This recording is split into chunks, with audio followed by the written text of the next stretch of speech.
Hey guys, so tuturo ko kung paano nyo gagamitin yung inyong mga Trust Wallet sa pag-register kay Dollar Beans. But hindi tayo dito magre-register sa mismong Trust Wallet. Ang gagawin natin, ililipat natin yung Trust Wallet natin into MetaMask. So, medyo complicated kasi dito kay Trust Wallet and sometimes hindi makapasok yung registration kasi super liit nung gas fee.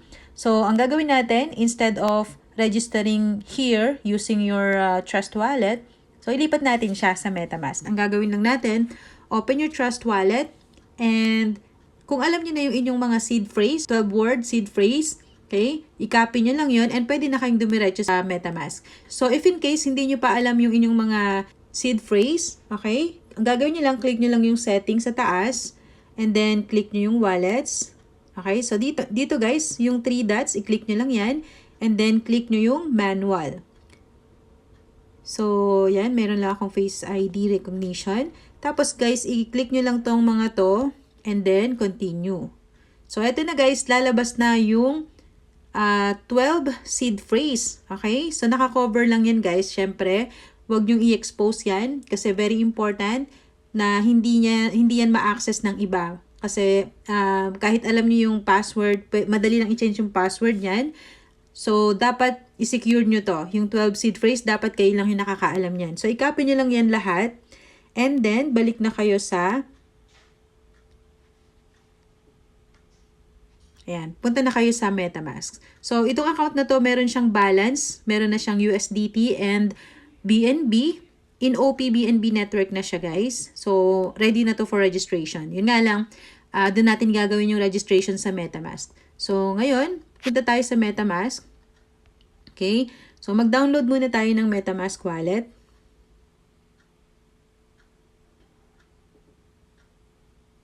Okay, so hindi tayo magre-register ng new account. Ang gagawin natin is import using secret recovery phrase. So ito yung 12 words na sinave natin kanina.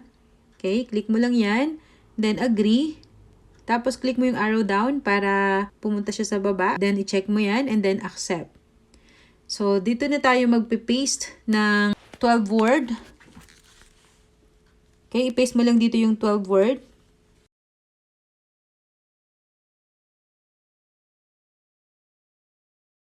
Okay, so done na siya guys. Na-import na natin. So click lang natin yung done. Ayan. So okay na siya. Click mo lang yung no thanks na yan. So by default, naka-Ethereum siya. Okay? So ang gagawin natin is kailangan naka-OP-BNB network. So pwede muna nating palitan yung name. Nakalagay dyan account 1. So dito, i-click mo lang yung account 1 na yan. Then dito sa gilid, yung 3 dots. Ayan, edit account name. So, ilagay natin. So, para lang matandaan mo siya. Okay? So, after that, click na natin yung save. Alright. So, the next thing is, kailangan natin ng OP-BNB network. So, select nyo lang itong network. And then, dito sa baba, click nyo lang yung add a custom network. Okay. I-fill up nyo lang to guys. Nandiyan na sa description yung mga links. So, copy and paste lang.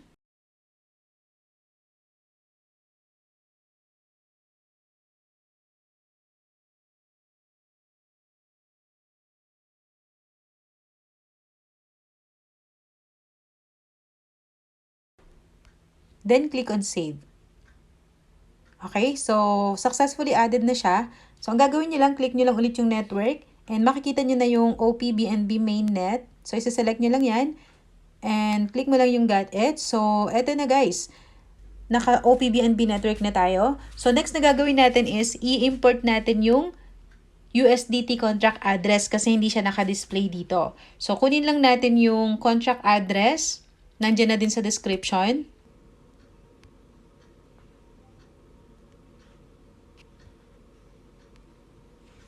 Okay, so i-click nyo lang yung import tokens.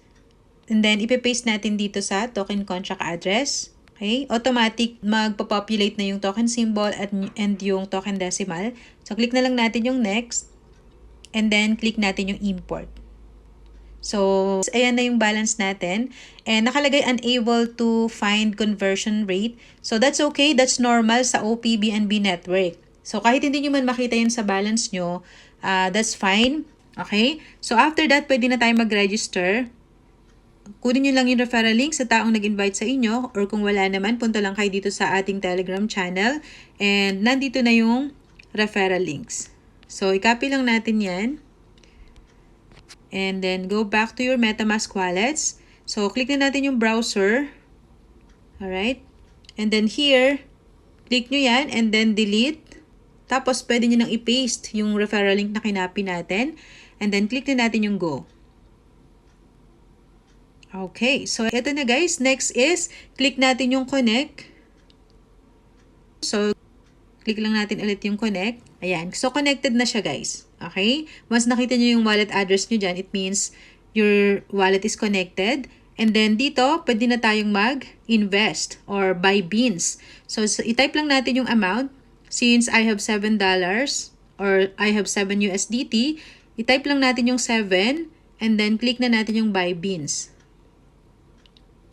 So, mag-a-ask lang siya ulit to confirm and take note of the fees guys. Take a look. It's super cheap. Less than piso lang yan. Okay? So, click na natin yung confirm. Alright. So, wait na lang natin to mag-successful or completed. So, to make sure, so I think completed na siya guys. Hindi lang nag-notify si MetaMask. So ang gagawin lang natin is para ma-refresh yan, i-click mo lang yung wallet mo, then click ulit natin yung connect. Okay, click connect. Alright, so ayun, lumabas na guys, no, your USDT invested 7. Ayan, nakalagay na siya guys. And hindi agad nag-a-update yung current contract balance, but don't worry, after few minutes mag-update na yan. So, ang importante, ayan, meron ka ng invest. And makikita mo dito yung earnings mo, your bean rewards. So, yan yung earnings natin, beans.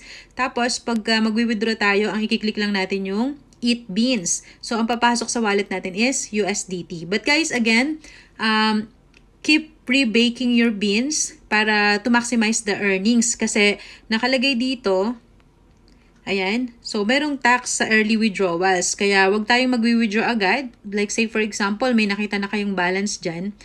Pwede nyo naman siyang i-withdraw. But guys, keep in mind na meron siyang tax. Okay? So, the longer na hindi ka nag-withdraw, hindi ka matatax. Okay? Ang purpose niyan is to strengthen or to support the pool or the contract balance. So, good thing na-explain ko naman yung sa previous video ko. That's for anti-drain mechanism. So, pwede kayong mag-withdraw, but keep in mind yung tax. Yung tax na yun is mapupunta sa contract balance. Okay? So, magkano yung tax? Almost half siya. So, ibig sabihin, pag nag-withdraw ka ngayon, say for example, meron ka ng $1 worth of beans dito. Okay? Pag withdraw mo siya, pag init mo siya ngayon, since it's considered as early withdrawals, kalahati lang yung papasok sa wallet mo. Okay? So, yung kalahati, mapupunta sa contract. So, parang nagdo-donate ka lang sa contract. Yun yung nagsusupport sa contract balance natin para hindi siya ma-drain agad. So, to avoid that, kung ayaw mo naman na mag-donate sa contract, gawin mo is saka ka na lang mag-eat. Okay? Keep on rebaking na lang. Mag-click ka ng rebake. It means nagko-compounding ka. Okay? Super liit lang ng ating transaction fee dito. So, hindi tayo mag-spend ng marami sa transactions or sa gas fees. So, habang nagre-rebake ka naman, dumadami yung beans mo and at the same time, dumadami yung beans para mag-generate sa'yo ng USDT. So, ang strategy is every 7th day or kahit nabalikan mo after like 2 weeks, yan, kung maliit lang yung nilagay mong kapital, saka ka mag-eat beans. Okay? And then that way, sabi nga dito is the longer na nandyan yung capital mo, mas lumiliit yung tax mo hanggang sa almost wala ka nang babayaran na tax. Okay? So every withdrawals has 5% fee. Alright? So that's it guys. I hope you understand completely how the system works, and we did it for purpose of anti-drain mechanism. Alright? So that's how you do it guys. That's how you register your account and kung paano mo i-transfer or gamitin ang inyong mga Trust Wallet dito sa MetaMask to register your accounts for an easier registration process. So that's all guys. Keep in touch. Stay in my channel. So again, this is Baby Snow. Happy earnings everyone. Bye-bye!